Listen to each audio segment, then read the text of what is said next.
जुर्म की जंजीरें बोलेंगी जब जब, अपराध के अंधेरे जबड़े खोलेंगे जब जब, तब तब खौफ के सन्नाटे के खिलाफ हम करेंगे ऐलान जंग। नमस्कार, मैं हूं आपके साथ सृष्टि पांडे और आप देख रहे हैं गुनाह। डराती वारदात और गुनाह की गर्मी से पिघलते जज्बात की पूरी तफसील आज के इस खास बुलेटिन में।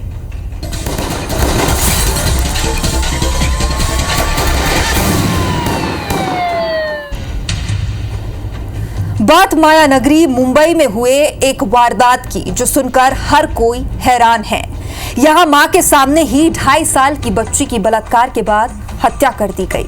अब यह सवाल सामने आता है कि उस बेचारी का आखिर क्या कसूर था और क्यों मां ने बच्ची के साथ ये सब होते देखा, उसे बचाया क्यों नहीं गया। पूरी वारदात इस रिपोर्ट में देखिए।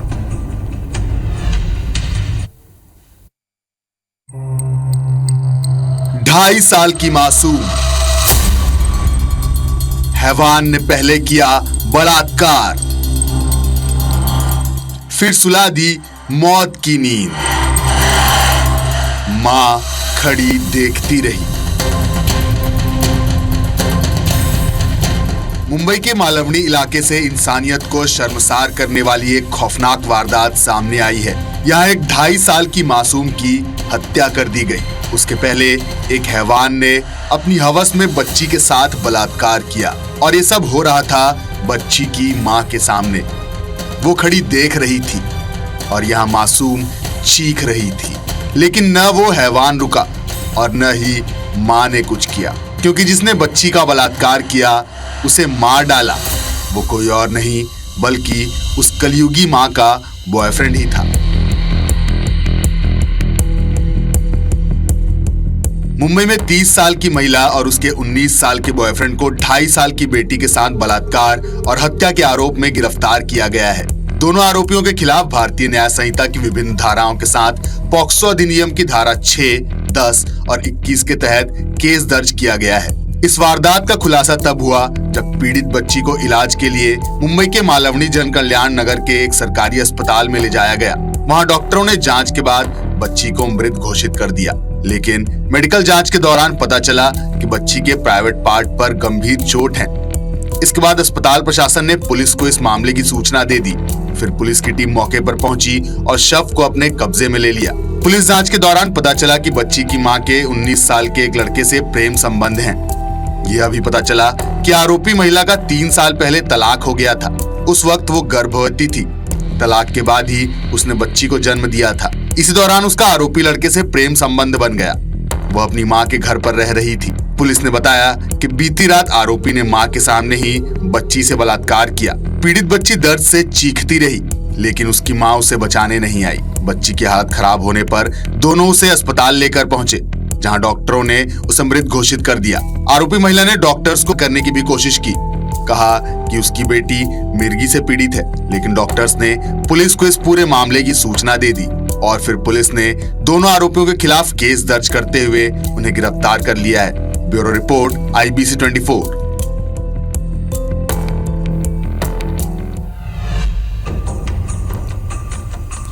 इस हैवानियत की खबर जहां तक भी पहुंची, वहां तक पहुंची शर्मिंदगी की आग। आगे बात करेंगे भाई बहन के रिश्ते की।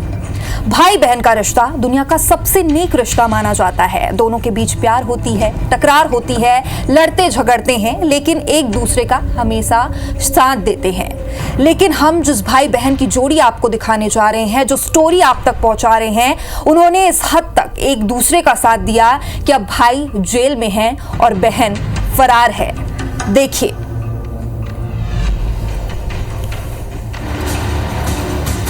भाई बहन की जोड़ी ने मचाई खलबली। भाई गिरफ्तार, बहन फरार। ऐसा इसलिए क्योंकि इन दोनों ने सूने मकानों को निशाना बना रखा था। ये दोनों कई चोरियों को अंजाम दे चुके थे। लोग सागर जिले के मकरोनिया क्षेत्र में चोरी की वारदातों से परेशान थे, लेकिन अब उन्हें राहत मिल सकती है।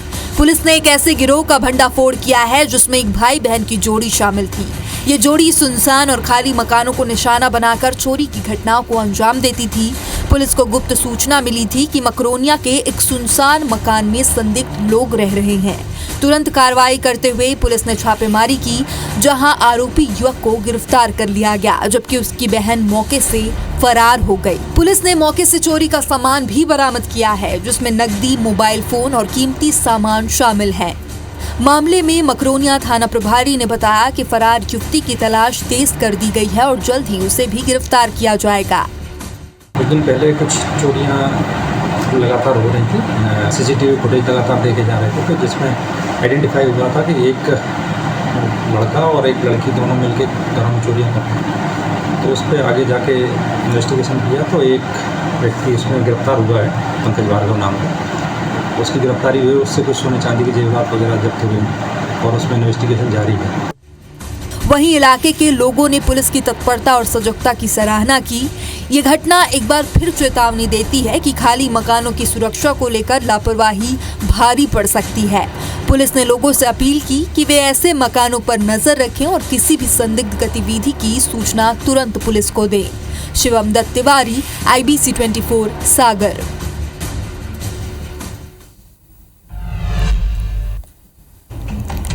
धमतरी में एक दिल दहला देने वाली वारदात सामने आई है, जहां पर एक निर्दयी पिता ने अपने ही बेटे को मौत के घाट उतार दिया। जानकारी के मुताबिक घटना दुगली थाना क्षेत्र के आमदी गांव की बताई जा रही है, जहां पर एक युवक घर वालों से शराब के लिए रुपए मांग रहा था, लेकिन जब उन्होंने उसे पैसे नहीं दिए, पैसे देने से इनकार कर दिया, तो युवक आग बबूला हो गया और वो घर वालों से ही झगड़ा करने लगा। इसी दौरान उसने तैश में आकर अपने ही बेटे पर धारदार हथियार से हमला बोल दिया। गंभीर रूप से घायल बच्चे को इलाज के लिए अस्पताल में भर्ती कराया गया है, जहां डॉक्टरों ने उसे मृत घोषित कर दिया।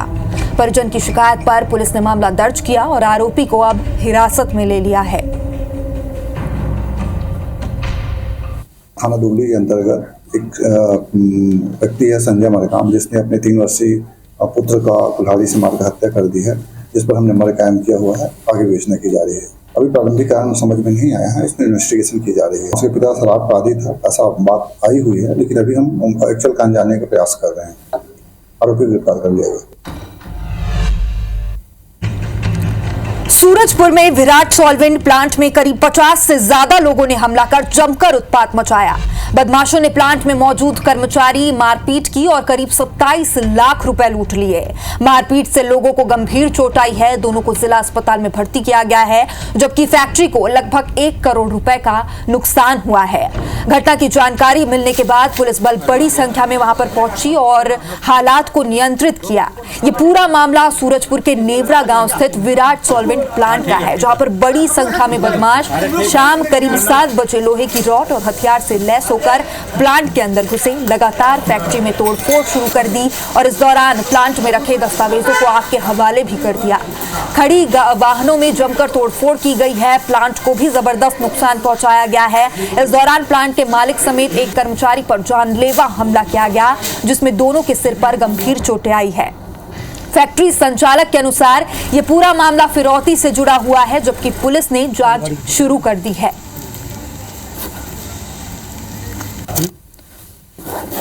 फैक्ट्री में कुछ ग्रामीण जो थे करीब 30-40 की संख्या में आकर तोड़फोड़ किए सामानों को, और फैक्ट्री के जो मालिक के लड़के थे यहाँ, उनके साथ मारपीट हुई है। उनको उपचार के लिए तत्काल रवाना कर दिया गया है। वर्तमान में कोई भी तनावपूर्ण स्थिति नहीं है और हम लोग उसमें सारे एविडेंस जो आ रहा है उसके आधार पर संबंधितों के खिलाफ कार्रवाई करेंगे।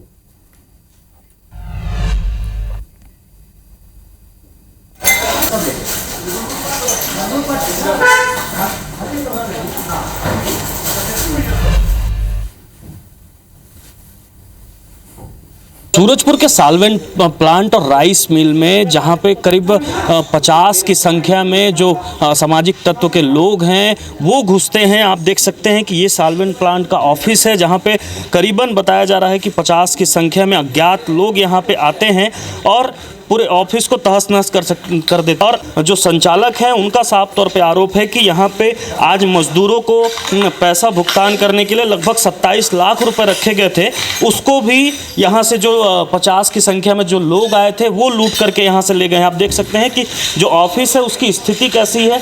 हर रूम को तोड़फोड़ किया गया है, जहाँ यहाँ लगे सीसीटीवी कैमरे को भी तोड़ा गया है। साथ ही यहाँ पे जो संचालक हैं उनके 2 भतीजे यहाँ पे थे, उनके साथ भी मारपीट की गई है। वो अपना जान बचा करके यहाँ से भागे हैं। यहाँ के जो संचालक हैं उनके परिवार के लोग, उनसे बात करते हैं। क्या कुछ हुआ था यहाँ पे, क्या जानकारी? सर, यहाँ पर ऐसी घटना हमने अपने जीवन काल में कभी नहीं देखी। बिहार में सुनने में आता था, बिहार में होता है इस प्रकार की लूटपाट, ये दंगा, इतने बड़े बड़े ईंटें से इनको मारे, हमारे स्टाफ को मारे हैं और इतनी ज़्यादा लूटपाट किए हैं। 27 लाख लमसम अमाउंट ले गए हैं और पूरे प्लांट में करोड़ों का नुकसान कर दे गए हैं।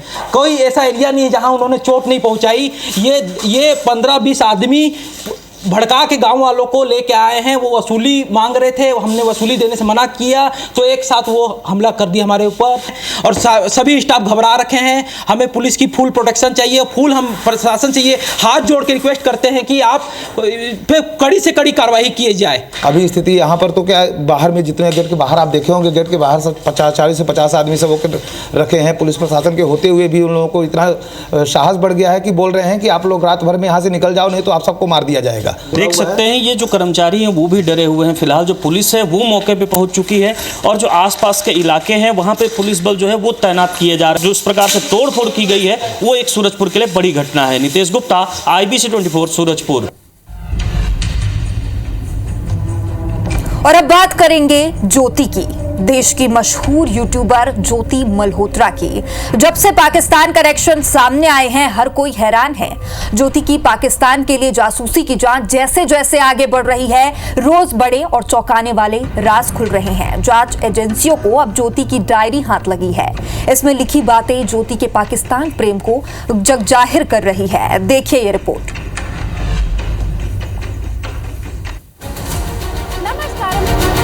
This is the most amazing time. मतलब उतना रश तो नहीं है यहाँ पर, एकदम बिल्कुल अलग है। कभी मशहूर यूट्यूबर, ट्रैवल और ब्लॉगर रही ज्योति मल्होत्रा पर जांच एजेंसियों का शिकंजा लगातार कसता जा रहा है। ज्योति की पाकिस्तान यात्राओं से जुड़े रोजाना चौंकाने वाले खुलासे हो रहे हैं। जांच एजेंसियों के हाथ अब ज्योति के घर से उसकी डायरी लगी है, जिसमें ज्योति ने अपने पाकिस्तान प्रेम का इजहार किया है। ज्योति ने लिखा है, पाकिस्तान से 10 दिन का सफर कर लौट आई हूँ। इस दौरान पाकिस्तान की आवाम से काफी मोहब्बत मिली। हमारे सब्सक्राइबर और फ्रेंड्स भी हमसे मिलने आए। लाहौर घूमने के लिए मिला 2 दिन का वक्त बहुत कम था। ज्योति ने अपनी डायरी में भारत और पाकिस्तान के बीच सरहद की दूरी और बाधाओं का भी जिक्र किया और इसके लिए अफसोस जाहिर किया। ज्योति ने लिखा, सरहद की दूरियां पता नहीं कब तक बरकरार रहेंगी। पाकिस्तान की बस और ट्रक के बारे में जितना कहो उतना कम, क्रेजी और कलरफुल। पाकिस्तान गवर्नमेंट से रिक्वेस्ट है कि इंडियंस के लिए और भी गुरुद्वारे और मंदिरों के लिए रास्ते खोले और सहूलियतें पैदा करें ताकि हिंदू लोग भी वहां विजिट कर पाएं। 1947 में जो अपनी फैमिली से बिछड़ गए थे उनसे मिल पाएं। ज्योति की डायरी की इन लाइनों से साफ अंदाजा लगाया जा सकता है कि ज्योति पाकिस्तान से उसे मिले प्रेम और अपनेपन से काफी प्रभावित थी, जिसका फायदा पाकिस्तान की खुफिया जांच एजेंसी ISI ने उठाया, जिसका काम ही है भारत के खिलाफ साजिशें रचना और आतंकवादी घटनाओं को अंजाम देना। ISI ने ज्योति को मोहरा बनाकर भारत की सुरक्षा से जुड़ी गोपनीय जानकारी हासिल की। ज्योति मल्होत्रा जो कि रेजिडेंट है हिसार की, उसको हमने अरेस्ट किया। तो she was in touch with PIOs and she had also visited Pakistan multiple times. She has also visited China once. और जो उसके फाइनेंशियल ट्रांजैक्शंस है उसको हम एनालाइज कर रहे हैं। जो भी उनके ट्रैवल डिटेल्स हैं, कहाँ गए हैं, किस किस से मिले हैं, वो सब एनालाइज कर रहे हैं। We are in touch with central agencies और उनके कोऑर्डिनेशन के साथ हम इसको काफी गंभीरता से इसकी हम अनुसंधान कर रहे हैं। बहुत गंभीर मामला है ये, इसकी गहराई से जांच करनी चाहिए। जो दोषी है उसको कड़ी सजा मिलना चाहिए, निर्दोष को नहीं फंसाना चाहिए। तो जब तक गहराई तक जांच नहीं होगी, जब तक इस बात की तह तक नहीं जाओगे, ताकि सही पता लगे कौन हमारे देश के साथ गद्दारी कर रहा था। ज्योति पर देश से गद्दारी के संगीन आरोप हैं। ज्योति ने देश की सुरक्षा को खतरे में डालकर आईएसआई का मोहरा आखिर वो क्यों बनी और उसने अब तक क्या क्या खुफिया जानकारी आईएसआई तक पहुंचाई, ये जांच का विषय है। आने वाले दिनों में इससे जुड़े और भी चौंकाने वाले खुलासे हो सकते हैं। Bureau report, IBC 24।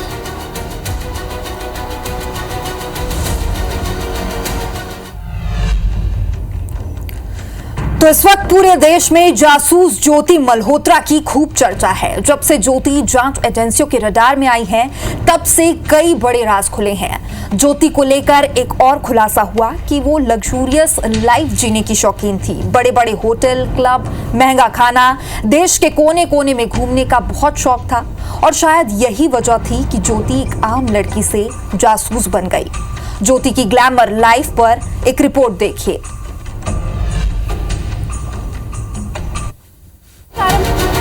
This is the most amazing time. तो उतना रश तो नहीं है यहाँ पर, एकदम बिल्कुल अलग है। जासूस ज्योति मल्होत्रा जब से जांच एजेंसियों के रडार में आई है, तब से रोज नए नए खुलासे हो रहे हैं।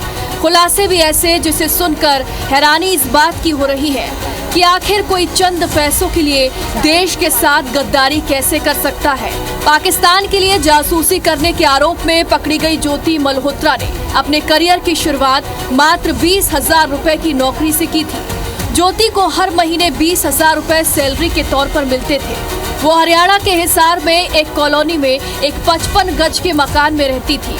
जब ज्योति के ख्वाब इस 20,000 रुपए से पूरे नहीं हुए तो उसे सोशल मीडिया का यूट्यूब प्लेटफॉर्म पैसे कमाने का एक बेहतर ऑप्शन लगा।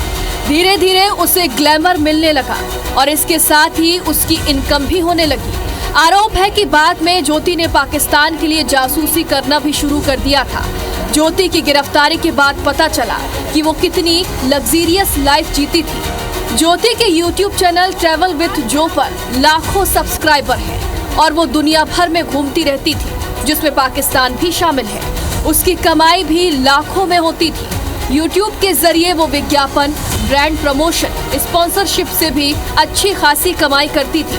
ज्योति की अनुमानित नेटवर्थ 15 लाख रुपए से 40 लाख रुपए के बीच हो सकती है। उसकी 15 करोड़ की नेटवर्थ बताई जा रही है। ज्योति एक डील के 20,000 से 50,000 रुपए तक चार्ज करती थी। ज्योति की बढ़ती कमाई और बढ़ते शौक की वजह से उसके खर्च बढ़ते ही जा रहे थे। ऐसे में वो भारतीय सुरक्षा एजेंसियों के शक के दायरे में आई और फिर उन्होंने ज्योति की ट्रैवलिंग हिस्ट्री खंगाली, जिसमें उन्हें पाकिस्तान यात्रा की जानकारी भी मिली। और ये यात्रा सिर्फ पर्यटन तक ही सीमित नहीं थी। जांच के दौरान पता चला कि कुछ संवेदनशील जानकारियां पाकिस्तान की खुफिया एजेंसी के साथ शेयर की हैं। फिलहाल ज्योति को रिमांड पर लेकर पूछताछ की जा रही है और जांच एजेंसियां ये पता लगाने में जुटी हैं कि ज्योति ने किन जानकारियों को लीक किया और क्या इसके पीछे कोई बड़ा नेटवर्क भी है।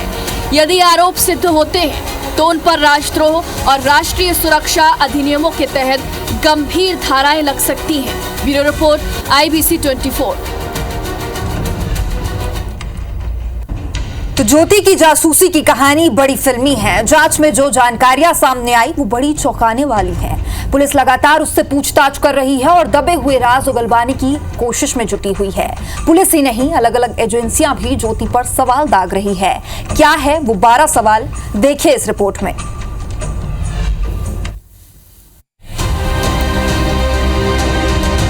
12 सवाल और गद्दारों का काम तमाम।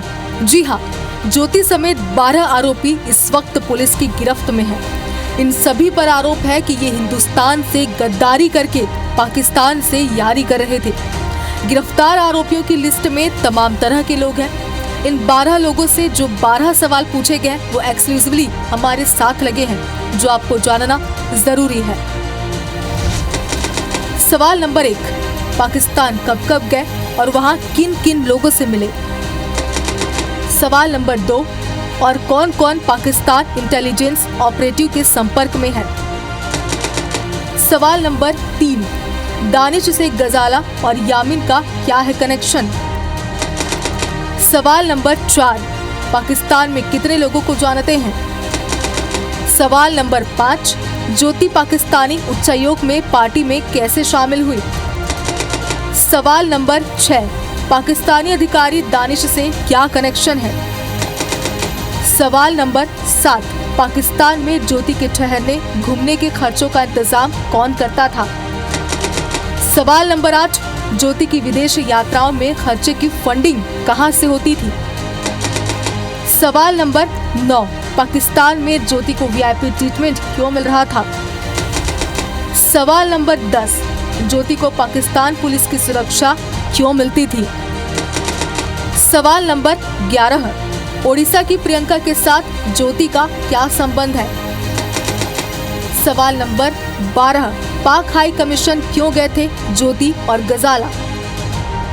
ये वो 12 सवाल हैं जो इन जासूसी के शक में गिरफ्तार आरोपियों से पूछे गए हैं। अब इन सवालों के जवाब ही तय करेंगे कि ये सभी 12 गद्दार थे या फिर महज पाकिस्तानी सोच के शिकार। Bureau report, IBC 24।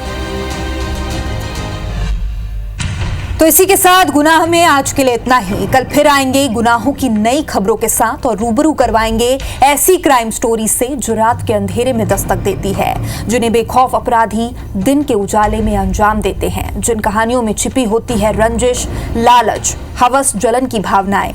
क्राइम की वो खबरें जो चुनौती देती हैं पुलिस को और लिख जाती हैं गुनाह की नई दास्तान। तब तक आप सुरक्षित रहिए। नमस्कार।